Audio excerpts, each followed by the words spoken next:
Hello friends, அனைவருக்கும் வணக்கம். என்னாசை காதலியே எபிசோட் 3. காலையில் கதிரவன் தன் வருகையை தெரிவிக்க புத்தாண்டின் முதல் நாள் என்பதால் மது சீக்கிரமே எழுந்து தன் இரு கண்களையும் மூடியவாறு மெத்தையில் அமர்ந்தவள் தன் இரு கைகளையும் தூக்கி உடம்பை ஒருவாறு நெளித்தவாறு சோம்பலை முறித்தவள் மெதுவாக தன் கண்களை திறந்து பார்த்தாள். அங்கே எதிரில் அவளின் அம்மா காயத்ரி காஃபியுடன் நின்றிருக்க, அம்மா குட் மார்னிங், ஹாப்பி நியூ இயர்மா என்று மெதுவாக எழுந்து காயத்ரியை கட்டிக்கொண்டாள். அவரும் புன்னகையுடன் ஹாப்பி நியூ இயர் டா செல்லம் என்று அவளை நெற்றியில் முத்தமிட்டவர், நேற்று நைட்டு பார்ட்டியில நல்லா என்ஜாய் பண்ணீங்க போல இருக்கு. உங்க அப்பா ஊர்ல இல்லாததுனால ஜாலியா ராத்திரி ஃபுல்லா சுத்திட்டு காலையில தான் வீட்டுக்கு வர்ற. நான் எவ்வளவு பயந்தேன்னு எனக்கு தான் தெரியும். ஒரு வயசு பொண்ணு ராத்திரியில தனியா இவ்வளவு நேரம் சுத்திட்டு வரலாமா? ஏண்டி இந்த மாதிரி பண்ணிட்டு இருக்க என்று புத்தாண்டின் முதல் நாளில் தன் அர்ச்சனையை ஆரம்பித்தார் காயத்ரி. அவளோ தன் அம்மாவின் வாயில் கை வைத்தவள், அம்மா இருங்க கொஞ்ச நேரம் ஃப்ரெஷ் அப் ஆயிட்டு வரேன், அதுக்கப்புறம் உங்க அர்ச்சனை ஆரம்பிங்க என்று செல்லமாக கூறி அவரின் கன்னத்தில் தட்டிவிட்டு பாத்ரூமிற்குள் சென்று ஃபேஸ் வாஷ் செய்துவிட்டு தன் அம்மாவின் கையில் இருந்த காஃபியை வாங்கி கொண்டு மெத்தையில் அமர்ந்தவாறு குடிக்க ஆரம்பித்தாள். காயத்ரியோ மதுவை முறைத்தவாறு நின்றிருக்க, மா யூ கண்டினியூ என்று சொல்ல அவளை செல்லமாக முறைத்தவள், ஏண்டி இந்த மாதிரி பண்ற? வயசு பொண்ணு இப்படித்தான் ராத்திரியில லேட்டா வர்றதா? எல்லாம் உங்க அப்பா கொடுக்கற செல்லம். அவர் கொடுக்கற செல்லத்துலதான் நீ என்ன மதிக்கிறதே இல்ல. நான் என்ன சொன்னாலும் காதலியே வாங்காம உன் இஷ்டத்துக்கு பண்ணிட்டு இருக்க. நான் கூட ஆதி கூட இருக்கான்னு நினைச்சிட்டு இருந்தேன். ஆனா நீ தனியா தான் நைட்டு வந்திருக்க.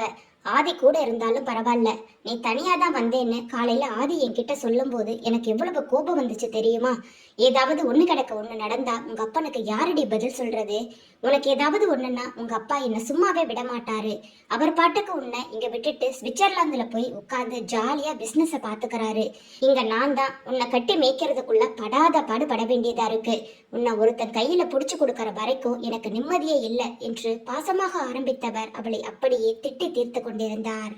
அவளோ காஃபியை குடித்துக் கொண்டிருக்க காயத்ரி அவளின் அறையை சுற்றுமுற்றும் பார்க்க அது அலங்கோலமாக இருந்தது. ஏண்டி, உன்னோட ரூமை கூட நீ நீட்டா வச்சுக்க மாட்டியா? எல்லா துணியையும் இப்படித்தான் கண்ட பக்கம் போடுவியா? பாரு, இந்த சைடு நைட்டி கிடக்கு, அந்த சைடு சுடிதார் கிடக்கு. உன்னை என்ன சொல்றதுன்னு எனக்கு தெரியலடி. எவ்வளவு சொன்னாலும் என் பேச்ச கேட்கறதே கிடையாது. உன்னெல்லாம் கட்டிக்க போற ஆதிய நினைச்சாதான் எனக்கு கஷ்டமா இருக்கு. அந்த அப்பாவி புள்ள உன்னை கல்யாணம் பண்ணிக்கிட்டு என்ன பாடுபட போகுதோ எனக்கு கவலையா இருக்கு என்று கூறியவர் அங்கே கிடக்கும் எல்லா துணிகளையும் மற்ற பொருட்களையும் அது இருக்கும் இடத்தில் அரேஞ்ச் பண்ணி கொண்டிருந்தார். மெத்தையில் அமர்ந்திருந்த மதுவோ காஃபியை குடித்து முடித்து தன் அம்மா பேசுவதை கன்னத்தில் கை வைத்தவாறு பார்த்து கொண்டிருந்தவள் தன் அம்மா பேசுவதை நிறுத்தியதும், முடிச்சிட்டியாமா உன் பஜனை காலையில? அதுவும் நியூ இயர், அதுவும் என்ன திட்டலைன்னா உனக்கு தூக்கமே வராதா?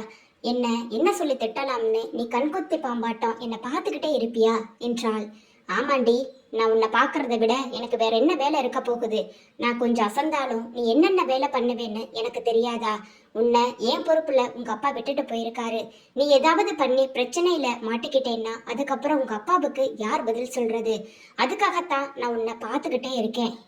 உன்கிட்ட பேசினா எனக்கு தான் நேரம் வேஸ்ட் ஆகும். நீ சீக்கிரம் கிளம்பு, இன்னைக்கு நியூ இயர், நம்ம கோவிலுக்கு போயிட்டு வரலாம் என்று காயத்ரி சொல்ல, ஓகேம்மா என்று கூறிய மதுவும் எழுந்தவள் வேகமாக வந்து அவளின் அம்மா கன்னத்தில் முத்தமிட்டவள் பாத்ரூமிற்குள் ஓடியே விட்டாள். அவளின் செய்கையில் தன்னை மறந்து சிரித்த காயத்ரி, இவ எப்பதான் திறந்து போறாளோ என்று செல்லமாக கோபித்துவிட்டு அறையில் இருந்து வெளியில் சென்றாள். சற்று நேரத்தில் குளித்து முடித்து வெளியே வந்த மது அவள் அம்மா எடுத்து வைத்திருந்த அழகிய புது புடவையை எடுத்து அணிந்து கொண்டாள். மயில் வண்ண கலர் ரோஜா பூ போட்ட பட்டு புடவையை அணிந்து கொண்டு தலைமுடியை லூஸ் ஹேராக விட்டுவிட்டு மல்லிகை பூச்சாரத்தை தனது கார்நிற கூந்தலில் அணிந்தவள் காதில் ஜிமிக்கியும் கை நிறைய வளையலும் கழுத்தில் இரட்டை அன்னம் டாலர் கொண்ட தங்கச் சங்கிலியையும் அணிந்து பால்வண்ண இடையில் மெலிதான தங்கச் சங்கிலியை அணிந்தவள் தாமரை போன்ற பாதத்திற்கு 7 சலங்கை கொண்ட கொலுசை அணிந்தாள். பெண் முகத்துக்கு கொஞ்சமாக பவுடர் அணிந்தவள் அழகிய விழிகளுக்கு மையிட்டு நெற்றியில் சின்னதாய் ஒரு சிறிய பொட்டும் அதற்கு கீழே ஒரு சிறிய சந்தன கூடுமிட்டு ஒரு முறை கண்ணாடியில் தன் முகத்தை பார்க்க பேரழகியே தோற்றுவிடும் அவ்வளவு அழகாக இருந்தாள் மது. அவளது கண்கள் கண்ணாடியின் வழியே தன் பிம்பத்தை பார்த்து மெய்மறந்து இருப்பதை கண்டவள், நீ அழகு தாண்டி மது, உன்னை அடிச்சுக்க யாரும் கிடையாது என்று கூறியவள் தன் 2 கன்னத்தையும் அழித்து தனக்குத்தானே முத்தம் கொடுத்தவள் தன்னைத்தானே பாராட்டிக் கொண்டே மானை போல துள்ளி குதித்தபடி அவளது ரூமில் இருந்து வெளியே வந்தாள். அவள் மாடி படிக்கட்டில் புள்ளி மானை போல் துள்ளி துள்ளி வரும் அழகை பார்த்த ஆதியின் கண்கள் அதிர்ச்சியில் உறைந்தது. அவன் கண்களோ அவளை பார்த்ததும் இமைக்க மறந்து, அவன் மனமோ காற்றில் இறகு போல பறந்தது. அவன் தன்னையும் மறந்து அவளை கண்கள் இமைக்காது பார்த்து கொண்டே அவளின் அழகில் மெய்மறந்து நிற்க அவனின் அருகில் வந்தாள் மது. ஆதியை பார்த்து ஏய் ஆதி என்று அழைக்க, அவனோ அவள் அழைப்பதை கூட காதில் வாங்காமல் தான் இந்த உலகத்திலேயே இல்லை என்பது போல அவளையே பார்த்து கொண்டிருந்தான். அவளோ டே ஆதி என்று மீண்டும் அவன் கண்களுக்கு முன்னால் தன் கையை காட்டி அழைக்க, அப்போதும் அவன் சுயநினைவில் இல்லாததால் அவனை சற்றே கிள்ளியும் வைத்தாள். அவள் கிள்ளியதில் தான் அவன் சுயநினைவுக்கு வந்தான். மது என்று அவன் அழைக்க, என்ன ஆதி என்ன அப்படி பார்த்துட்டு இருக்க, என்ன சைட் அடிக்கிறியா என்று தன் இரு புருவங்களையும் தூக்கியவாறு அவள் கேட்க, அவனுக்கோ என்ன சொல்வதென்று தெரியாமல் திக்கி திணறி நின்றான். அவனை பார்த்தவள், என்னடா நேத்து அடிச்ச சரக்கு இன்னும் உனக்கு தெரியலையா என்று அவள் கேட்க, அவனோ அவளை பார்த்து, மது இந்த சாரியில நீ ரொம்ப அழகா இருக்க என்றான். சரி சரி என்ன சைட் அடிச்சது போதும், சீக்கிரம் கோவிலுக்கு கிளம்புற வழிய பாரு, இல்லைன்னா ஆன்ட்டி உன்னை சும்மா விட மாட்டாங்க, போடா போய் சீக்கிரம் கிளம்பி வா என அவனிடம் கூறியவள் நேராக பூஜை அறைக்கு சென்றாள். அவள் சென்றதும் தன் தலையை கோதியவாறு ஆதி தன் அறைக்கு சென்றான். பூஜை அறையில் அந்த குடும்பத்தின் ஆணி பேரான கீதா பாட்டி சாமிக்கு பூஜை பண்ணி கொண்டிருந்தார். அவரிடம் சென்று அமர்ந்தவள், பாட்டி ஹாப்பி நியூ இயர் என்று புன்னகையுடனே அவருக்கு காலை வணக்கத்தை தெரிவித்தாள் மது. அவரோ ஹாப்பி நியூ இயர்டா மது, என்ன நேத்து பார்ட்டிய நல்லா என்ஜாய் பண்ண போல இருக்கு, ஆதிக்கு கூட நீ ஓகே சொன்னதா கேள்விப்பட்டேன் என அவரும் நேத்து நடந்த பார்ட்டியை பற்றி கேட்டார். அவர் அவ்வாறு கேட்டதும் அவளுக்கு முதலில் ஞாபகம் வந்தது யாரோ ஒருவன் கொடுத்த முத்தம்தான். எவனோ ஒருவன், அடையாளம் தெரியாத ஒருவன் அவன் அளித்த முத்தமும் அவன் கூறிய சொற்களுமே அவளின் உடம்பை அவளது பேச்சை மீறி நடுங்க ஆரம்பித்தது.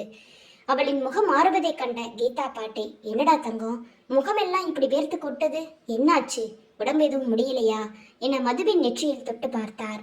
அது நார்மலாக இருக்க அவர் சந்தேகமான பார்வையை மதுமதியின் மீது செலுத்த, அதெல்லாம் ஒண்ணுமில்ல பாட்டி, நான் நல்லாதான் இருக்கேன் என ஒருவாறு சமாளித்தாள். சரி பாட்டி நான் கிளம்புறேன் என கூறி பூஜை அறையில் இருந்து வெளியே செல்ல பார்த்தாள். அப்போது சட்டென்று அவளின் கையை பிடித்த பாட்டி, செல்லம் ஒன்னு சொல்ல மறந்துட்டேன்டா, இந்த புடவையில அப்படியே தேவதை மாதிரி இருக்க என்று கூறி அவளின் கன்னத்தை வலித்து திருஷ்டி கொடுத்தவர், இந்த நியூ இயருக்கு உனக்கு கிஃப்ட் வேண்டாமா என்றார். என்ன பாட்டி கிஃப்ட் கொடுத்தா யாராவது வேணான்னு சொல்லுவாங்களா என்ன என்று மது கேட்க, பாட்டியோ பூஜை அறையில் சாமிக்கு முன்னாடி வைத்திருந்த ஒரு பாக்ஸை எடுத்து மதுவின் கையில் கொடுக்க, அவளோ மிகவும் ஆர்வமாக அதில் என்ன இருக்கிறது பார்க்கலாம் என்று வேக வேகமாக திறந்து பார்த்தாள். அதை பார்த்த உடனே அவளது கண்கள் ஆச்சரியத்தில் அகல விரிந்தது. அதில் அழகான வைர நெக்லஸ் இருக்க, பாட்டி இது ரொம்ப அழகா இருக்கு, இது எனக்கா என்றாள் ஆர்வமாக. ஆம், அந்த வைர நெக்லஸை தான் அவளுக்கு அவர் நியூ இயர் கிஃப்டாக கொடுத்திருந்தார். உடனே தன் பாட்டியை கட்டிக்கொண்டவள், தேங்க்யூ பாட்டி, உங்க கிஃப்ட் எனக்கு ரொம்ப பிடிச்சிருக்கு என அவரது கன்னத்தில் செல்லமாக ஒரு முத்தத்தை பதித்துவிட்டு அந்த பாக்ஸில் இருக்கும் வைர நெக்லஸை எடுத்து பார்த்தாள். பின் சந்தோஷமாக அதை கழுத்தில் அணிய அதை பார்த்த கீதா பாட்டி மிகவும் கச்சிதமாக அவளுக்கு பொருந்தியதை நினைத்து சந்தோஷம் அடைந்தார். அவளின் கன்னத்தை வலித்து, இந்த நெக்லஸ் உனக்கு ரொம்ப அழகா இருக்கு, உன் கழுத்துக்கு அவ்வளவு எடுப்பா இருக்கு என்று கூறி புன்னகைத்தார். தேங்க்யூ ஸோ மச் பாட்டி, உங்க கிஃப்ட் எனக்கு ரொம்ப பிடிச்சிருக்கு, நானும் உங்களுக்கு ஒரு கிஃப்ட் வச்சிருக்கேன், நான் அப்புறம் வந்து தரேன் என்று கூறி பாட்டியின் கன்னத்தில் பாசமாக கிள்ளிவிட்டு அங்கிருந்து தனது அன்னையை பார்க்க சென்றாள். அங்கே சமையல் அறையில் காயத்ரி அனைவருக்கும் மும்முரமாக சமைத்து கொண்டிருக்க அங்கே சென்றவள் அவளின் அம்மா முன்பு தன் இடுப்பில் கை வைத்தவாறு நின்று கொண்டு, அம்மா என்ன சீக்கிரம் கிளம்பி வர சொல்லிட்டு நீங்க என்னம்மா பண்ணிட்டு இருக்கீங்க, கோவிலுக்கு போகணும்னு சொன்னீங்க தானே, பாருங்க நானே கிளம்பி சீக்கிரமா வந்துட்டேன் என்றாள். அதற்கு காயத்ரியோ, நான் என்னடி பண்றது, சமையல் வேலையை முடிச்சுட்டா நம்ம கிளம்ப வேண்டியதுதான் என்று கூறிக்கொண்டிருக்க, அம்மா நீங்க முதல்ல போய் கிளம்புங்க, இந்த வேலையை நான் பார்த்துக்கிறேன் என்றவள் அவங்க அம்மா விட்டு சென்ற வேலையை தொடர்ந்து செய்து கொண்டிருந்தாள். மது சமையல் அறையில் நின்று சமைத்து கொண்டிருக்க அப்போது அங்கே வந்த ஆதியின் அம்மாவான யசோதா அவளின் முன்பு வந்து தன் கன்னத்தில் கை வைத்தவாறு, என்னடா ரொம்ப ஆச்சரியமா இருக்கு, இன்னைக்கு மழை பூமியிலிருந்து தான் பொழியும் போல இருக்கே, என்ன என் மருமக அதிசயமா சமைக்கிறா என்று கூறியவாறு அவளை பார்க்க, அத்தை என்னை ஓட்டுறது போதும், நீங்க இப்படியே பேசிட்டு நிக்காம வந்து எனக்கு கொஞ்சம் ஹெல்ப் பண்ணுங்க, என்னால இங்க சமைக்கவே முடியல, நீங்க எல்லாம் எப்படித்தான் சமைக்கிறீங்களோ தெரியல, 10 நிமிஷம் நின்னதுக்கே எனக்கு எப்படி உடம்பெல்லாம் வீர்த்து கொட்டுது என தனது கைக்குட்டையால் முகத்தை துடைத்தபடியே மது கூற, செல்லம் உனக்கு எதுக்கு இது தேவையில்லாத வேலை, அதுவும் இல்லாம இதெல்லாம் உனக்கு பழக்கம் இல்லடா, அதனால தான் உனக்கு இந்த மாதிரி இருக்கு. சரி, அதை அப்படியே வச்சுட்டு நீ போ, நான் பாத்துக்கிறேன் என கூறி கரண்டியை மதுவின் கையில் இருந்து வாங்கியதும் மதுவோ அங்கிருந்து சென்று விட்டாள். இவளுக்கெல்லாம் சமைக்க மட்டும்தான் தெரியும், அதை தவிர வேற என்ன அவளுக்கு தெரியும்? ஏதோ என் புருஷனை கைக்குள்ள போட்டுக்கிட்டு அவரை ரெண்டாந்தாரமா கல்யாணம் பண்ணிக்கிட்டு இந்த வீட்டுக்கு வந்துட்டா இந்த வீட்டோட மருமக ஆயிடுவாளா? இவளுக்கு என்ன தகுதி இருக்கு?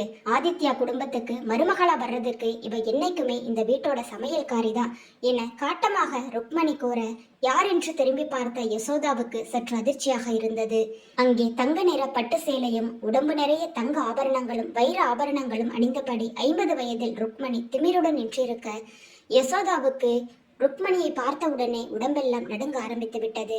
அவர் பயத்துடனே ருக்மணியை பார்க்க, ருக்மணி கம்பீரமான நடையுடனே யசோதாவிடம் வந்து, என்ன, நான் சொல்றது சரிதானே? உன் தகுதி என்னன்னு தெரிஞ்சு அதுக்கு தகுந்த மாதிரி நடந்தா உனக்கு நல்லது.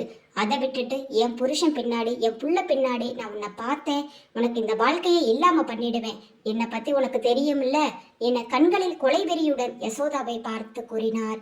ருக்மணி சொன்னதை கேட்டு யசோதாவும் பயத்தில் நடுங்க ஆரம்பித்து விட்டார். கல்யாணமாகி இந்த வீட்டுக்கு வந்ததிலிருந்து அவர் ருக்மணியை பார்த்து பயந்து நடுங்கிதான் வாழ்க்கை நகர்த்தி கொண்டிருக்கிறார். ருக்மணி யசோதாவை பார்த்து முறைத்து கொண்டு நின்றிருக்க, அப்பொழுது மாம் எங்க இருக்கீங்க என கூறியபடி அந்த அறைக்குள் நுழைந்த ஆதி சந்தோஷமாக ருக்மணியை கட்டிக்கொண்டான். மாம், காலையிலிருந்து உங்களை நான் எங்கெல்லாம் தேடுறது, அப்படி நீங்க எங்க தான் போனீங்க? இந்தாங்க உங்களுக்கு நியூ இயர் கிஃப்ட், நைட்டே உங்களுக்கு கொடுக்கணும்னு நினைச்சேன், லேட் ஆயிடுச்சுமா என ருக்மணியின் கையில் ஒரு வைர மோதிரத்தை பரிசாக கொடுத்தவர், ஹாப்பி நியூ இயர் மாம், இந்த வருஷம் நீங்க நினைச்சதெல்லாம் நடக்கணும் என கூறி பாசமாக அவரை அணைத்து கொள்ள, அவரும் ஆதியை அணைத்தபடி தேங்க்ஸ்டா என கூறி செல்லமாக அவனது நெற்றியில் முத்தம் பதித்தார். இதையெல்லாம் பார்த்து கொண்டிருந்த யசோதாவின் கண்களில் இருந்து கண்ணீர் வர அதை யாருக்கும் தெரியாமல் துடைத்து கொண்டவர் ஏக்கத்தில் தன் மகனையை வெறித்து பார்த்து கொண்டிருந்தார். ஆதிக்கோ யாரோ தன்னை குறுகுறுவென்று பார்ப்பது போல இருக்க, அதன் பின்னாலே அங்கே யசோதா நின்றிருப்பதைக் கண்டு சற்று முகம் சுளித்தபடி அவரை கண்டும் காணாமல், ஓகே மாம், எனக்கு இங்க இருக்க பிடிக்கல, நான் என் ஃப்ரெண்ட்ஸ் கூட வெளியில போறேன் என கூறி யசோதாவை வெறுப்புடன் பார்த்துவிட்டு அங்கிருந்து சென்றான். ஆதி அவ்வாறு அங்கிருந்து சென்றதும் இப்போது ருக்மணியின் நக்கலான பார்வையோ யசோதாவின் மீது வந்து விழுந்தது. ஆதி தன்னை விரோதி போல பார்ப்பதை நினைத்து யசோதா துடிதுடித்து போனார். தான் 10 மாசம் சுமந்து பெற்ற மகன் தன்னை பொருட்டென கூட மதிக்காமல் ருக்மணியை அம்மா அம்மா என்று அழைப்பது கேட்டு அவளுக்கு இதயத்தில் யாரோ செம்மட்டையால் அடித்தது போல வலி ஏற்பட்டது. யசோதாவிற்கு எவ்வளவு வலித்தாலும் அவளின் பார்வையோ தன் மகன் ஆதியின் மேல் தான் இருந்தது. அவனை பாசமாக ஒரு பார்வையை பார்க்க ஆதியோ அவரை வெறுப்பான பார்வை பார்த்துவிட்டு செல்ல, ருக்மணிக்கு யசோதா படும் வேதனைகளை நினைத்து உள்ளுக்குள்ளே சந்தோஷமாக இருந்தது. ஆதி அங்கிருந்து சென்றதும் யசோதாவின் கண்களில் இருந்த கண்ணீர் விழ ஆரம்பித்தது. அப்படி என்னதான் நடந்தது? ஆதி ஏன் ருக்மணியை அம்மா என்று அழைக்க வேண்டும்? இவர்கள் இருவருக்கும் இடையே இருக்கும் பிரச்சனை தான் என்ன? பொறுத்திருந்து பார்ப்போம். இந்த கதை உங்களுக்கு பிடிச்சிருந்துச்சுன்னா மறக்காம சேனலை சப்ஸ்கிரைப் பண்ணிக்கோங்க. தேங்க்யூ.